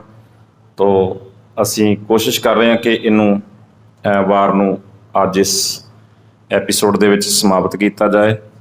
ਸੋ ਮੈਂ ਗੁਰਜੀਤ ਸਿੰਘ ਉਹਨਾਂ ਨੂੰ ਬੇਨਤੀ ਕਰਦਾ ਕਿ ਉਹ ਥੋੜਾ ਪਾਠ ਇਸ ਪਾਸੇ ਨੂੰ ਧਿਆਨ ਦੇ ਲੈਣ। ਹਾਂਜੀ। ਸ਼ਲੋਕ ਮਹਿਲਾ ਪਹਿਲਾ। ਜਿਨੀ ਨ ਪਾਇਓ ਪ੍ਰੇਮ ਰਸ ਕੰਤ ਨ ਪਾਇਓ ਸਾਓ ਸੁਨੇ ਘਰ ਕਾ ਪਾਉਣਾ ਜਿਉ ਆਇਆ ਤਿਉ ਜਾਓ। ਮਹਿਲਾ ਪਹਿਲਾ।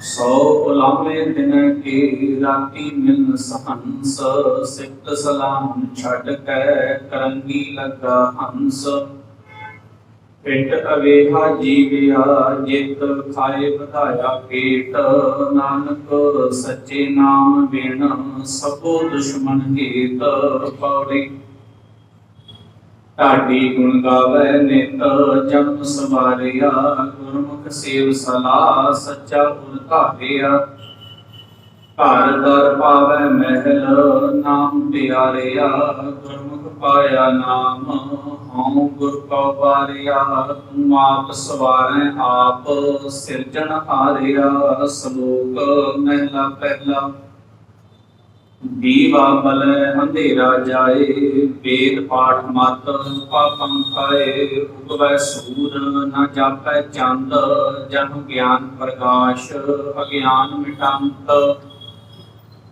ਵੇਦ ਪਾਠ ਸੰਸਾਰ ਕੀ ਕਾਰ ਪੜ ਪੜ ਪੰਡਤ ਕਰੈ ਵਿਚਾਰ ਬਿਨ ਬੂਝੇ ਸਭ ਮੈਂ ਖੁਆਰ ਨਾਨਕ ਗੁਰਮੁਖ ਪੁੱਤਰ ਸਪਾਰ ਮਹਿਲਾ ਪਹਿਲਾ ਸ਼ਬਦ ਸਾਧਨਾ ਆਇਓ ਨਾਮ ਨਾ ਲੱਗੋ ਪਿਆਰ ਰਸਨਾ ਫਿੱਕਾ ਬੋਲਣਾ ਨਿਤ ਨਿਤ ਹੋਏ ਖੁਆਰ ਨਾਨਕ ਪੈ ਕਿਰਤ ਕਮਾਵਣਾ ਕੋਏ ਨਾ ਵੇਖਣ ਹਾਰ ਪੌੜੀ ਜੇ ਪ੍ਰਭ ਸਾਲਾਹੇ ਆਪਣਾ ਸੋ ਸੋਭਾ ਪਾਏ ਹਉਮੈ ਵਿੱਚੋਂ ਦੂਰ ਕਰ ਸੱਚ ਮਨ ਵਸਾਏ ਸੱਚ ਬਾਣੀ ਗੁਣ ਉਚਰੈ ਸੱਚਾ ਸੁਖ ਪਾਏ ਮੇਲ ਭਇਆ ਚਿਰੀ ਵਿਸ਼ੁੰਨਿਆ ਗੁਰਮੁਖ ਗੁਰਪੁਰਖ ਮਿਲਾਏ ਮੇਲ ਪਿਆ ਗੁਰਪੁਰਖ ਮਿਲਾਏ ਮੇਲ ਭਇਆ ਚਿਰੀ ਵਿਸ਼ੁੰਨਿਆ ਗੁਰਪੁਰਖ ਮਿਲਾਏ ਮਨ ਮੈਲਾ ਈਮ ਸ਼ੁੱਧ ਹੈ ਹਰ ਨਾਮ ਧਿਆਏ ਸ਼ਲੋਕ ਮਹਿਲਾ ਪਹਿਲਾ ਕਾਇਆ ਕੂਮਲ ਫੁੱਲ ਗੁਣ ਨਾਨਕ ਗੁਪ ਸਮਾਲ ਕੀਨੀ ਫੁੱਲੀ ਰੌਂ ਕਰੇ ਅਵਰ ਕੇ ਚੁਣੀਐ ਡਾਲ ਮਹਿਲਾ ਦੂਜਾ ਨਾਨਕ ਤਿਨਾ ਬਸੰਤ ਹੈ ਜਿਨ ਘਰ ਵਸਿਆ ਕੰਤ ਜਿਨ ਕੇ ਕੰਤ ਦਿਸ਼ਾ ਪੁਰੀ ਸੇ ਅਹਨਸ ਫਿਰੈ ਜਲੰਤ ਪੌੜੀ ਆਪੇ ਬਖਸ਼ੇ ਦਇਆ ਕਰ ਗੁਰ ਸਤਿਗੁਰ ਬਚਨੀ ਅਨ ਦਿਨ ਸੇਵੀ ਗੁਣ ਰਵਾ ਮਨ ਸੱਚੈ ਰਜਨੀ ਪ੍ਰਭ ਮੇਰਾ ਬੇਅੰਤ ਹੈ ਅੰਤ ਕਿਨੈ ਨਾ ਲਖਨੀ ਸਤਿਗੁਰ ਚਰਣੀ ਲੱਗਿਆ ਹਰ ਨਾਮ ਨਿਤ ਜਪਨੀ ਜੋ ਇੱਛੈ ਸੋ ਫਲ ਪਾਏ ਸੀ ਸਭ ਕਰੈ ਵਿੱਚ ਜਚਨੀ ਸ਼ਲੋਕ ਮਹਿਲਾ ਪਹਿਲਾ ਪਹਿਲ ਬਸੰਤ ਆਗਮਨ ਪਹਿਲਾ ਮੌਲਿਓ ਸੋਏ ਜਿਤ ਮੌਲਿਐ ਸਭ ਮੌਲੀਐ ਤਿਸੈ ਨ ਮੌਲਿਓ ਕੋਏ ਮਹਿਲਾ ਦੂਜਾ ਪਹਿਲ ਬਸੰਤ ਆਗਮਨ ਤਿਸਕਾ ਕਰੋ ਵਿਚਾਰ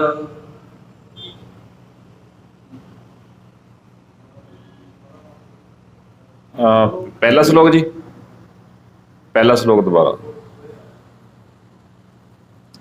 ਸ਼ਲੋਕ ਮਹਿਲਾ ਪਹਿਲਾ ਪਹਿਲ ਬਸੰਤ ਆਗਮਨ ਪਹਿਲਾ ਮੌਲਿਓ ਸੋਏ ਜਿਤ ਮੌਲਿਐ ਸਭ ਮੌਲੀਐ ਤਿਸੈ ਨ ਮੌਲਿਓ ਕੋਏ ਮਹਿਲਾ ਦੂਜਾ ਪਹਿਲ ਬਸੰਤ ਆਗਮਨ ਤਿਸਕਾ ਕਰੋ ਵਿਚਾਰ ਨਾਨਕ ਸੋ ਸਾਧਾਹੀਐ ਜੇ ਸਭ ਸਹਿ ਦੇ ਆਧਾਰ ਮਹਿਲਾ ਦੂਜਾ ਮਿਲਿਆ ਮਿਲਿਆ ਨਾ ਮਿਲੈ ਮਿਲੈ ਮਿਲਿਆ ਜੇ ਹੋਏ ਅੰਤਰ ਆਤਮੈ ਜੋ ਮਿਲੈ ਮਿਲਿਆ ਕਹੀਐ ਸੋਏ ਪੌੜੀ ਵਾਹ ਹਰ ਹਰ ਨਾਮ ਸਲਾਹੀਐ ਸੱਚ ਕਾਰ ਕਮਾਵੈ ਦੂਜੀ ਕਾਰ ਲੱਗਿਆ ਫਿਰ ਚੋਂਦੀ ਪਾਵੈ ਨਾਮ ਰਤਿਆ ਨਾਮ ਪਾਈਐ ਨਾਮੇ ਗੁਣ ਗਾਵੈ ਗੁਰ ਕੈ ਸ਼ਬਦ ਸਲਾਹੀਐ ਹਰ ਨਾਮ ਸਮਾਵੈ ਸਤਿਗੁਰ ਸੇਵਾ ਸਫਲ ਹੈ, ਸੇਵਿਐ ਫਲ ਪਾਵੈ। ਸ਼ਲੋਕ ਮਹਿਲਾ ਦੂਜਾ। ਕਿਸ ਹੀ ਕੋਈ ਕੋਏ, ਮਾਨਿਆ ਨਿਮਾਨੀ ਇਕ ਤੂੰ। ਕਿਉ ਨਾ ਮਰੀ ਜੈ ਰੋਏ, ਜਾਨ ਲੱਖ ਚਿਤ ਨ ਆਵਹੀ। ਮਹਿਲਾ ਦੂਜਾ। ਜਾਂ ਸੁਖ ਤਾਂ ਸ਼ਹਰਾਵਿਓ, ਦੁਖ ਭੀ ਸੰਭਾਲਿਓਏ। ਨਾਨਕ ਕਹੈ ਸਿਆਣੀਏ, ਕਿਉ ਕੰਤ ਮਿਲਾਵਾ ਹੋਏ। ਪੌੜੀ। ਹਉ ਪਿਆਸਾ ਲਾਹੀ ਕਿਰਮ ਜੰਤ, ਵੱਡੀ ਤੇਰੀ ਵਡਿਆਈ। ਤੂੰ ਅਗੰਮ ਦਇਆਲ ਅਗੰਮ ਹੈ, ਆਪ ਲੈ ਮਿਲਾਈ। ਮੈਂ ਤੁਝ ਬਿਨ ਵੇਲੀ ਕੋ ਨਹੀਂ, ਤੂੰ ਅੰਤ ਸਖਾਈ। ਜੋ ਤੇਰੀ ਸ਼ਰਣਾਗਤੀ, ਤਿਨ ਲੈ ਛਡਾਈ।